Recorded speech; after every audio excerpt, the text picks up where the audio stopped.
In order to become the president of Nigeria, nobody can argue there were deals that went on. What he did was to play them against each other so that he You could are get a seat in alleging the that the presidency. President Tinubu, had a deal with the terrorists.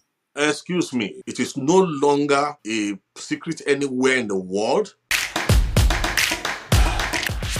Hi everyone, welcome to this interview. This is a loaded interview, by the way, about the situation of things in Nigeria. I know many of us have been following the insecurity issue. Today, I will be interviewing someone who has been at the forefront of what is happening. If you don't know about the Macedonian Initiative, by the way, it's a faith-based, non-denominational NGO that has been responding to the systematic persecution of Christians in northern Nigeria since the 1990s. Now, the person that I want to interview today is not just a pastor. This man is a security consultant with more than 2 decades of experience, and he has also served as the Deputy Secretary General and the Director for Peace and Security at the African Union. Of course, he is the Global Overseer of Living Waters Unlimited Church and International Coordinator of the Macedonian Initiative. Please help me to welcome one of my fathers, Reverend Ladi Peter Thompson. Daddy, welcome to the show. Thank you so much, Adiola. And let me say quickly that we want to thank God who has given you a platform and a voice to speak in matters of opinion molding and consensus building. I think it's a lofty platform, and I pray you continue to use it well. Thank you. Thank you so much, sir. First and foremost, a lot of people have been asking, what exactly are we dealing with? What is even going on? I want to speak without a shred of doubt right now that what Nigeria is dealing with, it is both an ancient and a modern problem. And it is bigger, including religion, but bigger than religion. This is not an Usman Danfodio narrative. It's a more modern, more deadly, more intelligent Hydra, a supremacist agenda that was perfected by Osama bin Laden when he globalized the global resurgence of religious terrorism. This is not merely a Fulani problem. It's bigger than that. There are at least about 5, 6 groups that we are reckoning with. It has a head in education. It has infiltrated our security defense systems. Over the years, it has infiltrated governance. It has infiltrated media. Okay, so thank you so much, Daddy. But I feel like so far you have been speaking in parables. You are not naming. Okay, so you said 5 different heads. You need to put names. Also, you need to give the evidence of all these things that you are saying. I told you it's a supremacist agenda that was designed to use Islam as a cover. That's why for the first 15, 16 years, it was targeted only at Christians first. I told publicly that in the later years, towards the end, when they're about to strike Nigeria completely, they will start killing Muslims as well. So I said that about 10 years ago. You are dealing with something that is global, but has a local face. Its objective is to take the whole of Nigeria, not some of Nigeria. Now, it's going to use Islam and the Sharia to take Nigeria. All over the world, its tactics are different. It Who is trying uses to it. take Nigeria? Now, let me put it for you like this. The architecture for the intelligence behind this thing is more than the local intelligence. But they have contacted local actors. You see, there's what they call the ISWAP. The Fulani is there. Then you have the Kanuri-dominated Boko Haram. Then you have Lakurawa, Ansaru, and all those other offshoots of the global template provided by Al Qaeda. Many headed, only one heart. And what the idea is to take Nigeria, take West Africa, take the rest of Africa, and then use that resources to dominate the world. Okay, so it's Al Qaeda that is trying to take over Nigeria through these different terrorist organizations. An intelligence created by Al Qaeda between 1991 and 1996, Osama bin Laden was in Sudan, perfecting the model of how to globalize terrorism and rule the world with Sharia. And he knew they would have to kill Muslims as well. So what we're dealing with is bigger than just a religious problem. It's a supremacist agenda covering its face with Islamic religion. So, for people that may be watching right now, some of them will say we've been hearing about things like this for a long time. where is the actual evidence? Like what you said Bin Laden drafted in Sudan. Is there a record of it somewhere? Like some people would say, where is the evidence to the things that you're saying? Okay, one of the greatest weaknesses of the African nations of the world, including Nigeria, is the inability to mathematize inquiry. That is to collect statistics and data, crunch it, and then do what they call concatenation. That is to join all the dots and use that to come to a conclusion and predict things that when they happen, you will not be surprised. If you follow the media in Nigeria over the past 20 something years, there's nothing I have said beforehand that did not come to pass, including when the color of the terrorist, the color skin of the terrorist is going to change in the latter hours, when they are bringing in people from the Maghreb and they're bringing in other people from outside of our borders. So if you want evidence, I will give you some. Number one, let me give you something very simple. There's no place in the world that has responded to an already documented resurgence of global Islamism by claiming to arrest terrorists, and then you claim that you have de-radicalized them, and then you absorb them into the Nigerian army. You see, that one alone is an amazing case of stupidity. I've never heard of this kind of madness before. An armed robber comes to your house, you arrest him. Instead of prosecuting him, you claim that you have changed his mind and you now make him join your megadis. That is, of course, one. Number two, if we collate, I can tell you from the beginning, one of the things I discovered from the year 1999 to 2000 was government complicity. And why do I say so? We have reached a stage now where we are not afraid of anything anymore. In those days, we were more afraid of the enemy within than the enemy without. So today, there can be documents that I will give you, we'll put on display. When you find out that young girls are kidnapped, married off, taken away from their husbands, I mean, sometimes young girls are kidnapped, sometimes wives are kidnapped, married off Islamic way, and you will see that if someone will come, the governors were aware. I can give you a case where we had to curb a terrorist attack in Kaduna State. We could tell you the modus operandi. It started with Gumi when he came back from Mecca, when he came back from Saudi Arabia. His first tafsir in Kaduna was a call to violence, to slaughter. The VHS came to me because we have been setting up early warning systems, and this is what a real early warning system is to prevent something.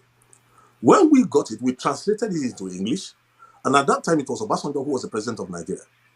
Thank God for the Four Square General Overseer, who is now late, Wilson Badejo, who assured me that what we prepared and gave to him was given to Obasanjo in his bedroom.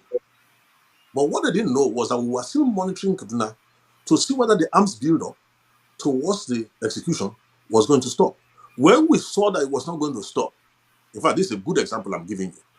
I had to call a special strategic session with media, because media is a force expander in this new war form, this Hydra-headed war form. At that time, the man they call Additional, who became Buhari's media, whatever, was at that time an editor-in-chief or something in one of the newspapers. They gathered together, and I told them, this is the problem. They are about to kill at Femi least 600 to Adesina. 900 people. Femi Additional. They are about to kill 600 to 900 people in Kaduna. And I said to them, we have sent all the information to the army, to all the places. There's nobody stopping them. Unknown to them, we were monitoring. The Gumi boy went into the SSS office in Kaduna laughing and came out laughing. When I got that report in Lagos, we decided to call this media meeting and say, look, how do we solve this? Now, there's a headline that we had to put up where they did as if they interviewed the head of CAN and had to interview Gumi. Immediately, we took the front pages, the full pages in the newspapers and the new media, and the news blew across the world. The queries came to the president of Nigeria. It was reported to me directly that the Gumi boy entered, then it was a small boy, he entered the SSS office. This time he didn't come out laughing. He left the country immediately. Now, this is a guy who has been banned by Saudi Arabia. They didn't allow him to enter Saudi Arabia. Let me give you another proof. I was on television when I found out there was no other way of escape. When an Al Qaeda operative was already appointed as a federal minister in Buhari's government. And I question Do that you how mind can you, naming that minister? what's his name? Something, Isa Pantami. How do I know? I supervised an evacuation in 2004 when a young Christian was slaughtered in the mosque of ATBU. That's Abaka Tafawa Balewa University. Okay? Now, when we supervised that, it was this Pantami who was a lecturer in that university at that time who put a fatwa on certain students because they preached the gospel to Muslims in a university. And at that time, when they killed that boy, we had to go and evacuate the others whose names I spoke to them recently. They are still afraid till now. The young guys brought them into Lagos. We made arrangements to take them into other countries where there's better respect for human worth. And then Sunday Achi was the name of the student who was murdered. Okay. At that time, for you to know how this thing works, there was a bishop who was working with the Obasanjo government who went to arrange for the burial of this boy. And when I said, let us make it an issue, they at that time were cooperating because they didn't realize how dangerous this Hydra is. Later, that Hydra attacked that bishop, almost killed him, finished his secretary. Fortunately, they couldn't catch his wife. They maimed him. And today, he's one of the forefront advocates who has realized how dangerous this thing is. I could easily give you many more examples. One of the former head of state who was claiming that there was nothing in his time, I was at a meeting with him in his home in Ota. When he gave me his own version of what he believed was going on, I said to him, sir, during your government, they were already building up more and more, infiltrating more and more. I said, do you remember a meeting you went to have in northern Nigeria when these things happened? When you left, they slaughtered every member of the family that entertained you. I said they were sending you a warning to back off. Now, some years later, he went for a security meeting outside Nigeria. And I think when they showed him the build-up of what is coming into Nigeria when the final phase comes. Look, the Nigerian army in totality, everybody knows what the number is.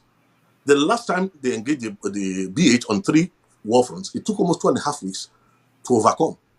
So everybody realizes that if you think the Nigerian army can withstand a combined forces of what ISWAP has planned in the future, what is working for us right now is very simple. Nigeria is 220 million people strong. The number of all these people who want to swallow Nigeria, they are not even up to 450,000. Now, the strength of this is, let me break one nonsense that is going all around. And this is what we have to be careful to counsel the US government about. Anybody who looks and thinks that the Fulani is a primary problem is a joker. The Fulani is not the primary problem. All the combined forces of all these people is not up to 400 and something million. Now, is it this Four ill-educated? and something thousand. Yes. All these ill-educated, all these, what can I say, anachronistic human beings who are wearing loincloth all over the whole place. Do you think that they are the real problem? Listen, the Fulanis have told you that they were busy using their six when people came and gave them AK-47s and took their children to go and train. Why don't we realize that it's the intelligence that is arranging logistics, that is arranging safe passage for them? I have boys in the army. We used to pray for them. When they locate the enemy position in the Nigerian army, a signal comes from Abuja that they should not attack. The signal will be delayed. After 3 hours, they tell them, now go. The Boko Haram will have left that place. So So, what more proof are do we you need? saying that the Nigerian government is involved in what What is are you happening? saying? Even Jonathan, before he left, openly said they are in my cabinet. Look, this thing has been known to collapse nations from within. So there's nothing new about what is going on in Nigeria. It's just like the architecture of thought. I would rather speak to the younger generation, the digital generation who understand programming. Because it looks as if the older generation don't have what it takes, don't have the understanding to acknowledge that there's a problem here. And let us come squarely. My eyes are on the president of Nigeria. It needs President to be careful. Tunumbu? Yes. Listen to me. I have nothing against him personally, but I can tell you something that is very, very clear to anybody. Now, he is an astute, consummate politician, but he doesn't realize that there's a global problem that he's dealing with. In order to become the president of Nigeria, nobody can argue there were deals that went on. And in an essence, what he did was that he, more than anybody else, realized that there are many factors to the Hydra. In terms of the kinetics, apart from the Fulani, the Boko Haram, the ISWAP controlled Ansar, Lakurawa and Co. And what he did was to play them against each other so that he You could are get a seat in alleging the that the presidency. President Tinubu, had a deal with the terrorists. Excuse me, whether we like it or not, it is no longer a secret anywhere in the world that. So, but what's the evidence? Some people will say that. Okay, let me What give you talk. Let me evidence just do give you you throw you. have? Let me throw you one quickly. People don't realize that the Mandela bombing in Niger State, the Catholic church that was bombed in Niger State, the fellow who headed it actually was in Lagos in Snake Island, 2 days, 3 days, and then traveled to northern Nigeria to take his team to execute. What does that tell you? Now, when he got into police custody, he was arrested and he miraculously escaped. When he escaped miraculously, where was he rearrested? Where did he take up refuge? He took up refuge in the lodge of a serving high placed government official from Borno State, who happens to now be who? The vice president of Nigeria. So, what am I talking about here? Tunumbu is one heartbeat away. You see, I feel sorry for him. In a way, we need to protect President Tinubu's life. He may think he has the guts to face these people, but I can tell you something, he has totally misread the size of the problem in which he has gone to double his hands. Okay, These so people, you said a lot of things. These are serious allegations. please, please, You please, please, don't even bother. I'm the one talking. Listen, we are yes. the circumcision. We worship God in the spirit. We rejoice in Christ Jesus and we have no confidence in the flesh. I'm a statesman. We worry about the generations to come. I'm not worried about the next election. There's nothing I'm saying that cannot be substantiated, not only within Nigeria, but globally. So let nobody deceive themselves. His so-called look, why do you think the federal government is trying to deny an evident truth? And all these people who have collected 30 pieces of silver, all these people speaking from two sides of the mouth, who are just shifting positions like the mendacious president that we have, why do you think they are going on like that? Because there's a plan. If this intervention had not come, and the president was allowed to go through his 8 years, who will he hand over the country to? And does he think they are not wise enough to know that if they are able to eliminate him, into whose hand does the country go? Now, this is where the problem is. If the country goes into the hand of the Boko Haram, the Fulani will not be happy. Those who are, look, let me give you a good example, an open secret. When Shekau Are became an you saying that embarrassment, the country will go into the hand of Boko Haram after Tinubu? please, if you remember very well, just after he came in, there was some kidnappings, some bombings, and then there was an outrageous demand for one impossible, I can't remember, was it 20 billion or something, impossible amount of money. When that demand was made, it was not really because they felt that kind of money will be paid. It was a direct message, a coded message to the presidency. Everybody is aware now that there was complicity in the times of in terms of the former president Muhammad Buhari. Like I mentioned Issa Pantemi. Also, don't forget about that his interesting governor who turned against Buhari in the last minute, who was persuaded to turn against Buhari, the worst governor Kaduna State has ever had. And I said something when Kaduna State was able to Governor even El step through. Rufai? Yes. Look, let's not even go there. Go and look at his tweets in the earlier years. Go and look at his own open admission on television that he left Nigeria to neighboring countries to with money to go and sponsor the terrorists who had come to kill in Nigerian territory. Why did they have that kind of confidence then? Was because they knew they had entered governance. Now, as I'm speaking right now, listen, we need to reformat this country. And there's an opportunity that has come right now that if we mismanage this opportunity, let me tell you something, even God in heaven will look away when in the south part of Nigeria, in the eastern part of Nigeria, 13-year-old girls end up being raped. Look, there was a blogger recently who was being political, and I want to tell everybody prophetically right now what is coming up for those who refuse to face truth, those who refuse to give value to the lives of others. A young blogger recently said that there's no genocide, I'm a Christian, I don't feel threatened, long live P-Bat. She was one of those who was killed, if the account that is coming is right, in Kwara State in a church attack. Oh, she thought it was far away. Now, this is the fate, sadly, of those Now, who live in this by land. opportunity, you're talking about Trump saying that he would interfere with what is happening in Nigeria.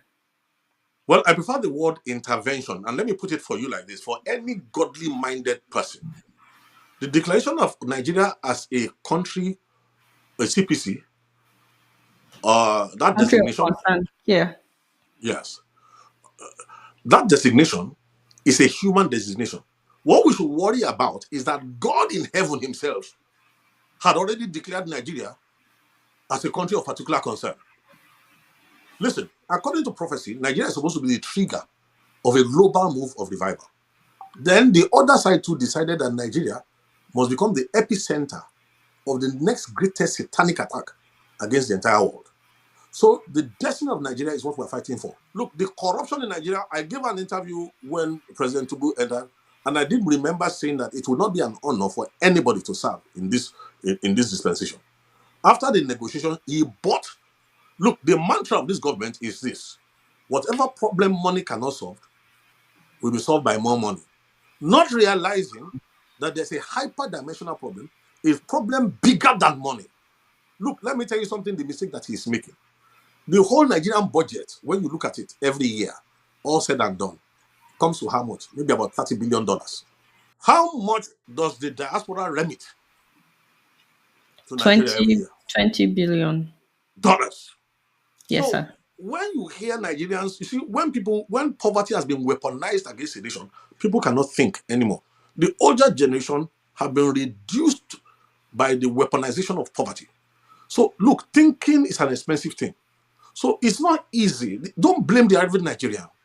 Okay. People are susceptible to money. So, Daddy, before we round up, you've said a lot of things. Are these things that you can defend, like the In my allegations sleep. about the In my presidency, sleep. the vice president being part of, Huh? the Excuse Boko me, in whose Haram? house was Kabiru Sokoto? In whose home was Kabiru Sokoto hiding before it was picked up? Please, if not for global interference in Nigerian affairs, we are ready 90 something percent to the day of doom. So if we like, let us miss this opportunity. All those talking from the same different sides of the mouth, they will soon know what it is that we are dealing So, with. exactly what do you want the US to do? Very simple. There are four sets of people who are talking to us in the US. Number one, those who are genuinely concerned. All right. Number two, we have those who are looking for government appointments. Number three, In the US, looking for in government the appointments US, in they are looking for Nigeria? government appointments in the US. They are Oh, with careerists. Trump's That's who they are. administration. Then there are those who know that money, US dollars, follows policy. So if not for Trump, they will not be speaking up. They are there. And then there's a last set of zealots who are so zealous that they reject God's wisdom. Those ones are what we call sincere ignorance and conscientious stupidity. They are equally as dangerous. So this is what I want us to do. If Nigeria cooperates properly with the window that God has used Trump to open, there's something that I cannot talk about in detail now. It's called the flight of two eagles. There's a bald eagle in that vision that can rescue the green eagle. Now, if we are able to eliminate the unnecessary voices that are fouling the waters in America for us, both within those against us and those for us, and remain only the voices that are looking forward to the future of Nigeria, let me tell you what will come out of it. Number one, Nigeria will become a nation. Watch this, where the value of life will be something else. We will leap from quantum leap to the forefront of global civilization, all within 4 to 8 years. Number two, the Nigerian foreign exchange right now that is about 1,600 naira to the dollar can be brought down to at least 1 to 250 to 350 naira to the dollar if we cooperate properly with understanding to tailor the American response in a way that will be profitable to the global community. So, have you discussed any of this with the Nigerian government? Have you presented? A government that is busy denying. Listen, the moment the Nigerian government is ready, even for President Tunumbu, there's a way of escape for him. I fear for his life. If you do a proper concatenation and look at the analysis of what's on the table and the way these things are going, he can't trust anybody around him because there's an option open to them, which he's aware of. Okay? But Nigeria cannot afford that option. What's So, the option? well, the point is this: if he cooperates with us, we have been studying this thing, we have been watching over this, we will create a Nigeria where no Muslim, no Christian is oppressed. Now, let me tell you this. when the generation of Awolowo and Zik and Co, when they got independence for Nigeria, Pax Britannica did not allow us to lay a firm foundation for a prosperous country. The divide and rule included religion. Now, this opportunistic hydra created by Osama bin Laden is using that opportunity. Now, if only Tunumbu will cooperate, I will tell him that the first friend of Nigeria in America, first of all, in the olden days, was a man called Frank Wolf. Next is Chris Smith, Congressman Chris Smith. After him, we want to thank people like Louis Gohmert, we want to thank people like Ted Budd, Peter Ricketts, we want to thank people like Josh Hawley, we want to thank people like James Langford, then Ted Cruz. But most of all, this is better than any Nobel Peace Prize. We need to thank God for the two tweets that Donald Trump, they are So, prophetic, but they are powerful. since Trump said that he was going to get involved, the killing has actually gotten worse, and the government is not doing anything really. The young Well, government is not doing that anything. needed to happen to prove to the Nigerian that the government is so compromised, it does not care about your life. All it cares about is to win the next election, which will be Okay. very big the last election that is really democratic in Nigeria. This is a lot for people to digest. In the course of this half hour, you have implicated the president, the vice president, the entire cabinet, the military is compromised. A lot of these things, like the military being compromised and so on, people know. You've talked about El Rufai, you've talked about Sheikh Gumi, the minister that you mentioned, Issa Pantami. Issa Pantami, what does he want to respond? His articles were on the Al-Qaeda website, globally exposed in France, everywhere. All the intel that has been given to Nigeria from foreign nations has been neutralized by the Nigerian government all these years. Who can deny that? I'm really hoping that the Nigerian government will respond. I'm really hoping that they would respond to this, Please, we especially. have gone past that level. Where we are now is how do we save Nigeria? How do we salvage the nation? How do we create a future for all our children across the entire nation? Don't let the blood of the people who have been slaughtered through the years, past more than 20-something years, we should not let their bloodshed be in vain. Unmerited suffering is often redemptive, and that's the way we should go now. Thank you so much, Reverend Ladi Peter Thompson, for your time. I truly appreciate you coming on the show. Thank you so much. Pleasure is mine. God bless you.